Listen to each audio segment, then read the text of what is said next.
శ్రీ గురుభ్యో నమః. శ్రీ మహాగణపతి నమః. కర్కాటక రాశి వారికి ముందుగా సంక్రాంతి శుభాకాంక్షలు. ఈ యొక్క సంక్రాంతి మీ యొక్క జీవితంలో కొత్త వెలుగులను తీసుకురావాలని, అదేవిధంగా మీ యొక్క పడుతున్నటువంటి కొన్ని కష్టాల నుండి విముక్తిని ఇవ్వాలని, కొత్త ఆశలతో చిగురింపజేయాలని చెప్పి, కొత్త ఆనందాలని పొందాలని చెప్పి నేను మనస్ఫూర్తిగా కోరుకుంటున్నాను. ఈ యొక్క సంక్రాంతి అంటే సంక్రాంతి పురుషుడు అంటే సూర్య భగవానుడు, సూర్యనారాయణ స్వామి అంటే నారాయణ ప్రతిరూపమే అన్నమాట. మనకు సూర్యుడి యొక్క ప్రభావం ఎలా ఉంటుందంటే ఈ యొక్క 9 గ్రహాలు ఏవైతే ఉన్నాయో అంటే 8 గ్రహాలు సూర్యుడిని వదిలేస్తే ఇక 8 గ్రహాల మీద సూర్యుడి యొక్క వెలుగు పడుతూ ఉంటుంది. అంటే భూమండలం మీద సూర్యుడు లేడు అంటే మనకు ప్రపంచం అంతమైపోయింది అని చెప్పి దాని అర్థం. అటువంటి పరిస్థితి ఇక సూర్య భగవానుడు మనకు కల్పిస్తున్నాడు. సూర్యుడు యొక్క స్థితి అనుకూలంగా ఉన్నప్పుడు ఎవరైనా సరే జీవితంలో ఉన్నతమైనటువంటి స్థితికి వెళ్తూ ఉంటారు.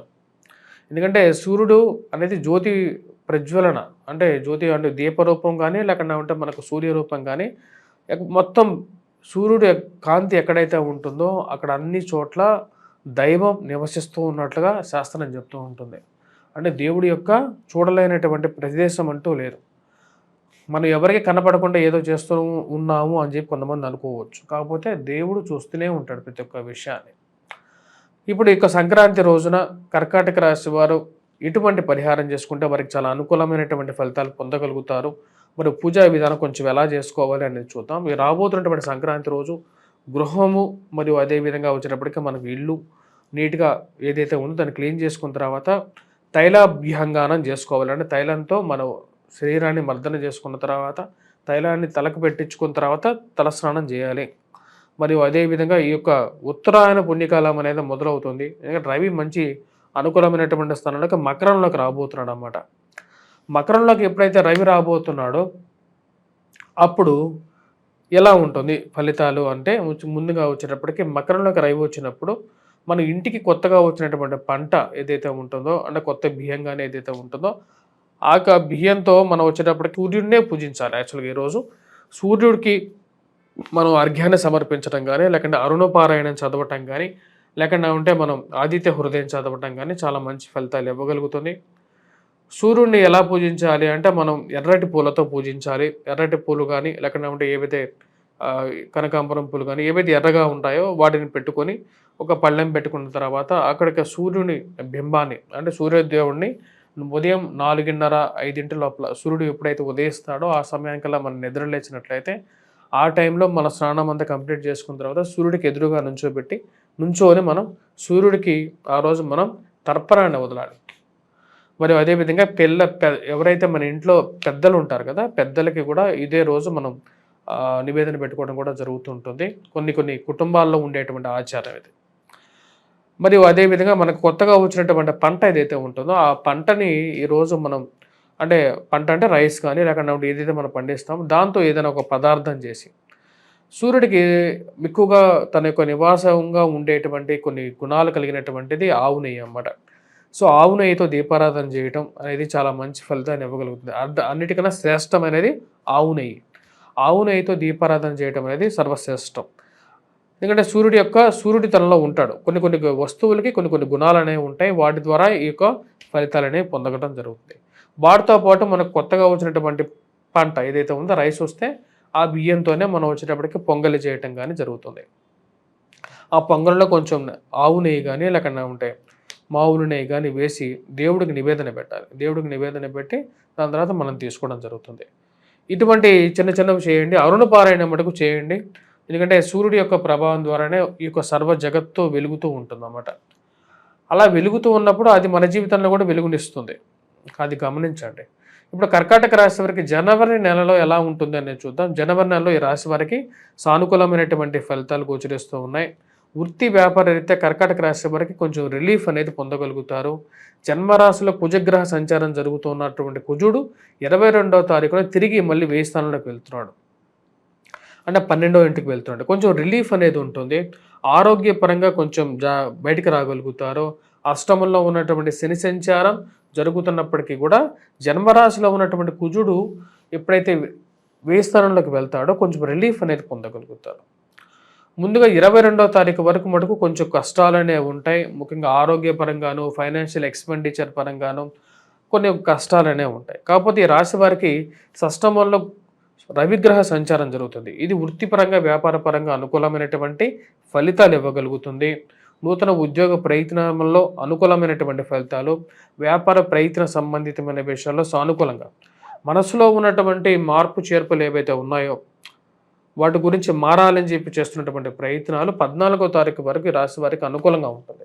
ఎందుకంటే కుజుడు వెయ్యి స్థానంలోకి వెళ్ళటం 22వ తారీఖు వరకు, 22వ తారీఖు తర్వాత కొంచెం అనుకూలంగా ఉంటుంది.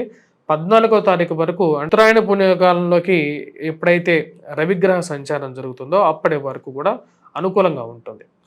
చేస్తున్నటువంటి ప్రమోషన్స్ కానీ, ఇంక్రిమెంట్స్ గురించి కానీ మీరు చేస్తున్నటువంటి ప్రయత్నాల్లో ఒక సానుకూలమైనటువంటి ఫలితాలు కూడా పొందగలుగుతారు. సంఘంలో గౌరవము, గుర్తింపు కలిగినటువంటి వారితో పరిచయాలు ఏర్పరచుకోగలుగుతారు. మానసికమైనటువంటి సంతృప్తి పొందగలుగుతారు. నేను చేస్తున్నటువంటి పని సరైనదే అని చెప్పి ఒక నమ్మకంతో ఉండగలుగుతారు. ఈ రాశి వారికి సానుకూలమైనటువంటి ఫలితాలుగానే గోచరిస్తూ ఉన్నది 14వ తారీఖు వరకు. ముఖ్యంగా ఈ రాశి వారికి వచ్చేటప్పటికి దూర ప్రాంత ప్రయాణ సంబంధితమైన విషయాల్లోనూ సానుకూలమైనటువంటి ఫలితాలు పొందగలుగుతారు. ఫైనాన్షియల్ ట్రాన్సాక్షన్స్ బాగుంటాయి. అష్టమంలో ఈ రాశి వారికి శుక్రగ్రహ సంచారం జరుగుతున్నది. కుటుంబంలో ఒకరికి ఉద్యోగం రావటం మానసిక సంతృప్తికి గల కారకంగా ఉంటుంది. వారి యొక్క ఎదుగుదలని మీరు పరిపూర్ణంగా ఆస్వాదిస్తారు. మీరు మానసికంగా కూడా కోరుకుంటారన్నమాట. ఓహో, వీరు ఎదుగుతున్నారు, ఈ యొక్క ఎదుగుదల నాకు ఎప్పటి నుంచో నేను అనుకుంటున్నటువంటి వీరు స్థాయికి వీరు రీచ్ అవుతారు అని చెప్పి పిల్లల యొక్క ఎదుగుదల మరియు అదేవిధంగా కుటుంబంలో ఒకరికి ఎదుగుదల మీరు కోరుకుంటున్నారు. ఆ యొక్క ఎదుగుదల మీరు జరిగినట్లయితే మీరు మానసిక సంతృప్తి పొందగలుగుతారు. ఈ రాశి వారికి సానుకూలమైనటువంటి ఫలితాలుగా చెప్పవచ్చు. శుక్రుడు అనుకూలంగా ఉన్నాడు. సమయానికి డబ్బు ఎట్లయినా సరే అరేంజ్ చేయగలుగుతారు. సమయానికి డబ్బు రాగలుగుతుంది. మరి ఆరోగ్య సంబంధితమైన విషయాల్లో కొంచెం రికవరీ అనేది పొందడం అనేది జరుగుతుంది. ఈ రాశి వాళ్ళు విద్యార్థి సంబంధితమైన విషయాల్లో విద్యార్థులకు 14వ తారీఖు వరకు అనుకూలంగా ఉంది. 14వ తారీఖు తర్వాత ఏం జరగబోతున్నది అనేది చూద్దాం. 14వ తారీఖు తర్వాత రవి ఎప్పుడైతే ఉత్తరాయణ పుణ్యకాలంలోకి ప్రవేశించబోతున్నాడో 14వ తారీఖున ప్రవేశిస్తున్నాడో, సంక్రాంతి కూడా మనకు 14వ తారీఖు వస్తున్నది. ఇక ఉత్తరాయణ పుణ్యకాలంలో ఎప్పుడైతే రవి అనుకూలమైనటువంటి స్థితిలోకి వస్తున్నాడో అది ముఖ్యంగా వచ్చినప్పటికీ వైవాహిక జీవితంలో జీవిత భాగస్వామి ఆరోగ్య సంబంధితమైన విషయాలు కొంచెం జాగ్రత్తలు తీసుకోండి. కోపాన్ని తగ్గించుకొని మాట్లాడండి. కష్టాలు అనేవి అందరికీ వస్తాయి. మీ యొక్క శారీరక అసౌకర్యాన్ని వేరే వాళ్ళని నిందించద్దు. కోపాన్ని కొంచెం తగ్గించుకొని మాట్లాడితే మంచిది. అదేవిధంగా డబ్బు ఖర్చు పెట్టేటప్పుడు అధికమైనటువంటి ఖర్చు విషయంలో కొంచెం కంట్రోల్డ్గా ఉండాల్సినటువంటి ముఖ్యమైనటువంటి సూచన. ఈ రాశి వారికి అనుకూలమైనటువంటి స్థితిలో ఉన్నటువంటి రవి యొక్క స్థితి ఏదైతే ఉందో 14వ తారీఖు వరకు అనుకూలంగా ఉంటుంది. 14 నుంచి సరిగా లేదు, అంత అనుకూలంగా లేదు. ఈ నెల చివరిలో వచ్చేటప్పటికి మళ్ళీ రవి సానుకూలమైనటువంటి స్థితిలోకి వెళ్ళబోతున్నాడు. ఇది పూర్తి అనుకూలమైనటువంటి ఫలితాలు కూడా పొందగలుగుతారు. ఈ రాశి వారు చేసుకోవాల్సినటువంటి పరిహారాల్లో ముఖ్యంగా వచ్చేటప్పటికి కుజగ్రహ అంటే కుజుడు వేయి స్థానంలోకున్న అంటే 12వ ఇంట్లోకి వెళ్ళినా సరే, అంటే ఎప్పుడైతే మిథునంలోకి సంచారం చేసినా సరే అది పూర్తి అనుకూలమైనటువంటి ఫలితాలు అయితే ఇవ్వదు. కాబట్టి ఈ రాశి వారు కుజగ్రహ ఆరాధన చేసుకోవటం కుజుడికి అనేది చాలా ముఖ్యమైనటువంటి సూచన. అంటే కుజగ్రహ ఆరాధన చేసుకోవాలి. అంటే వీరు దర్శించాల్సినటువంటి దేవాలయం వచ్చేటప్పటికి ముఖ్యంగా హనుమాన్ దేవాలయం దర్శించడం, సింధూరాన్ని పెట్టుకోవడం అనేది ముఖ్యం. అరుణ పారాయణం చేయండి. ఎందుకంటే ఉత్తరాయణ పుణ్యకాలం మకర రాశిలోకి వచ్చినటువంటి సంక్రాంతి తర్వాత నుండి ఈ రాశి వారికి కొంచెం మిశ్రమంగా ఉంటుంది కాబట్టి అరుణ పారాయణం చేయండి ఎక్కువగా. యాక్చువల్గా వచ్చేటప్పటికి దేవారాధనలో సూర్యుడిని ఎక్కువగా పూజించినట్లయితే మనస్సులో ఉన్నటువంటి కోరిక, పేరు, ప్రతిష్టలు అన్నిటికీ మూలకారకం వచ్చేటప్పటికి సూర్య భగవానుడే కాబట్టి ఆ యొక్క పరిహారం అనేది చేసుకోండి. స్వస్తి.